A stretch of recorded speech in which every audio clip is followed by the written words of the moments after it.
ये दुनिया ज़ॉम्बियों से भर चुकी थी। इंसान अब बस कुछ ही बचे थे। लेकिन इन लाशों के बीच एक ज़ॉम्बी था और बाकियों से अलग। वो पूरी तरह बेहोश या बेमकसद नहीं था। उसे इंसानी चीजें पसंद थी, जैसे पुराने गाने वाले रिकॉर्ड्स, स्नो ग्लोब्स। उसके अंदर जुड़ाव की चाह थी, मगर वो सिर्फ करा ही सकता था। उसका सबसे करीबी साथी था एम, एक और ज़ॉम्बी जिसके साथ बिना शब्दों के भी उसका रिश्ता था। मगर इस बर्बाद दुनिया में एक और भी बड़ा डर था, बोनियस। ये वो ज़ॉम्बी थे जो इंसानियत का आखिरी अंश भी खो चुके थे। बस कंकाल रह गए थे और धड़कते दिल की हर चीज पर टूट पड़ते थे। दूसरी तरफ इंसानी बचे हुए लोग एक ऊंची दीवारों वाले शहर में रहते थे। वहाँ के लीडर थे कर्नल ग्रिगो और उनकी बेटी जूलिया थी, हिम्मती और जिंदा दिल। जूलिया का बॉयफ्रेंड पेरी एक सोल्जर था जिसे ज़ॉम्बियों से सख्त नफरत थी। एक दिन जूली, पेरी और उनकी दोस्त नोरा दवाइयां ढूंढने बाहर निकले। तभी उनका सामना आर और उसके साथियों से हुआ। भयानक लड़ाई छिड़ गई। इस अफरा तफरी में आर ने पेरी को मार दिया और उसका दिमाग खा लिया। लेकिन जैसे ही उसने पेरी का दिमाग खाया, उसकी यादें और उसकी जूली के लिए मोहब्बत आर के अंदर उतर गई। जूली को देखकर आर का दिल अजीब तरह से धड़कने लगा। जूली ने डरकर उस पर हमला किया, खंजर घोंप दिया, लेकिन आर को कुछ नहीं हुआ। वो चौंकी क्योंकि आर ने उसे चोट नहीं पहुंचाई, बल्कि धीरे से उसका नाम पुकारा। ज़ॉम्बियों की भीड़ पास आ रही थी तो आर ने तुरंत जूली पर खून और ज़ॉम्बी की गंध मल दी, ताकि सबको लगे कि वो भी उन्हीं जैसी है। और ऐसे ही वो उसे भीड़ से निकाल लाया। जूली को अपने एयरप्लेन ठिकाने पर ले जाकर आर ने उसे छुपा दिया, लेकिन वहाँ जूली डर और सदमे से फूट फूट कर रो पड़ी। आर ने अजीब ढंग से अपने बाल ठीक किए, जैसे वो जूली को दिखाना चाहता हो कि उसका कोई बुरा इरादा नहीं है। लेकिन वो अब भी ज़ॉम्बी था जो पूरा वाक्य तक बोल नहीं पाता था। उसकी ये मजबूरी जूली को और डराने लगी। आर ने उसके चेहरे पर डर देखा और उसने फैसला किया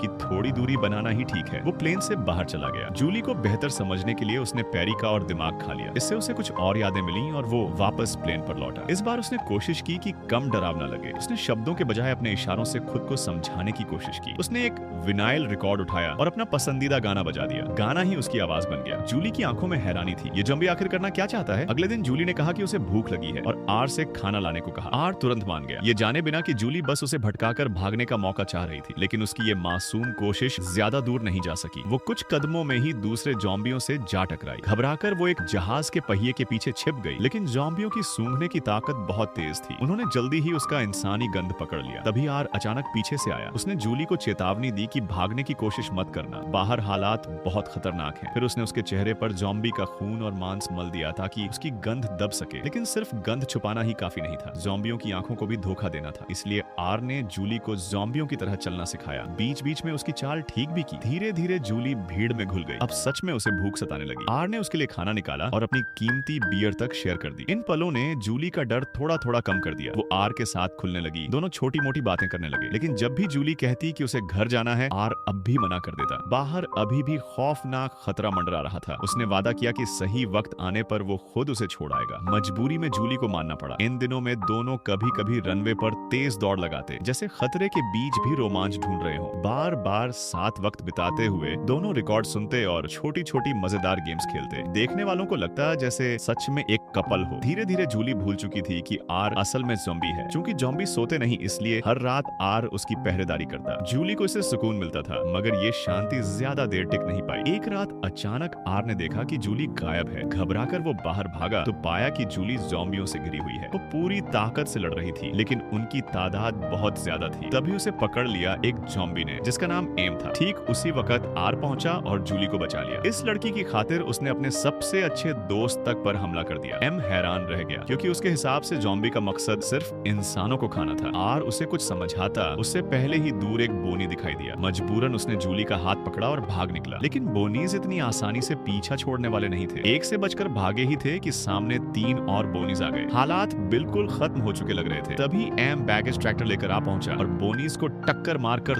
दोनों की जान बचाई। लेकिन मुश्किलें यहीं खत्म नहीं हुई। रास्ते में और ज़ॉम्बीज खड़े थे, मगर इनका बर्ताव बोनीज जैसा नहीं था। उन्होंने देखा कि आर एक इंसान का हाथ पकड़े हुए है और हैरानी की बात ये कि किसी ने उन्हें रोका नहीं। दोनों फौरन एक स्पोर्ट्स कार में बैठकर वहां से निकल भागे। तेज बारिश शुरू हो चुकी थी। आर के मन में बहुत कुछ था कहने को, मगर शब्द नहीं मिल रहे थे। आखिरकार वो एक छोटे से कस्बे में पहुंचे और एक घर में ठहर गए। वहां उन्हें एक कैमरा मिला। दोनों ने तस्वीरें खींची, जैसे कोई प्रेमी प्रेमिका करते हैं। रात को सोने से पहले आर ने मेज पर एक घड़ी रखी और सच कबूल किया कि उसने ही जूली के बॉयफ्रेंड पेरी को खाया था। जूली को यह सुनकर हैरानी नहीं हुई, क्योंकि आर में उसे पहले से ही पेरी की झलक महसूस हो रही थी। आर ने माफी मांगी तो जूली ने कुछ नहीं कहा, लेकिन जैसे ही उसने दिल की बात बता दी, उसके सीने से मानो एक बोझ उतर गया। उस रात भले ही ज़ॉम्बी कभी सोते नहीं थे, आर को एक अजीब सा सपना आया। उसने देखा जूली जूली, पेरी और उसकी दोस्त नोरा एक बाग में बातें कर रहे हैं। वो आगे बढ़ा और जूली से पूछा, क्या तुम मेरी गर्लफ्रेंड बनोगी? लेकिन जूली चुप रही। अचानक आर नींद से जाग गया। उसने इधर उधर देखा तो पाया जूली जा चुकी थी। सच में वो इंसानों के क्वारंटीन जोन में लौट गई थी। हैरानी की बात ये थी कि आर अब पहले जैसा टूटा हुआ महसूस नहीं कर रहा था। उसे लगा इंसान और ज़ॉम्बी कभी एक नहीं हो सकते। बारिश में खड़े होकर जब उसके भीतर ठंडक महसूस हुई, तभी सामने एम आ गया। उसके साथ कई और ज़ॉम्बी भी थे। दरअसल जब आर और जूली गए थे, उसी दौरान एम को एक पोस्टर मिला, 2 लोगों के हाथ पकड़ने का। उस तस्वीर ने उसे उसकी पुरानी जिंदगी की याद दिला दी। धीरे धीरे बाकी ज़ॉम्बीज़ को भी यादें लौटने लगी। उनके मरे हुए दिल फिर से धड़कने लगे। वो इंसान में बदल रहे थे। लेकिन ये बदलाव बोनिज को मंजूर नहीं था। उनके लिए ऐसे ज़ॉम्बी गद्दार थे, इसलिए उन्होंने एम और उसके साथियों को निकाल बाहर किया। बोनिज ने इस सब की जड़ आर और जूली को बताया और अब वो उनका शिकार करने निकल पड़े। जूली को बचाने के लिए आर ने इंसानों के जोन में जाने का फैसला किया, लेकिन वो जानता था अकेला ये लड़ाई नहीं जीत सकता। उसने एम से मदद मांगी। दोनों ने मिलकर ज़ॉम्बीज़ का एक छोटा ग्रुप तैयार किया और इंसानों की ओर निकल पड़े। आर ने एम को बाहर रुकने को कहा और खुद चुपके से शहर में दाखिल हुआ। पेरी की यादों की मदद से उसने एक गुप्त रास्ता खोज लिया। टोपी से सिर ढककर वो बिना किसी की नजर में आए जूली के घर तक पहुंच गया। वो कितना देर वहां खड़ा रहा उसे पता ही नहीं चला। तभी अचानक बालकनी पर जूली नजर आई। जूली ने जैसे ही आर को सामने खड़ा देखा,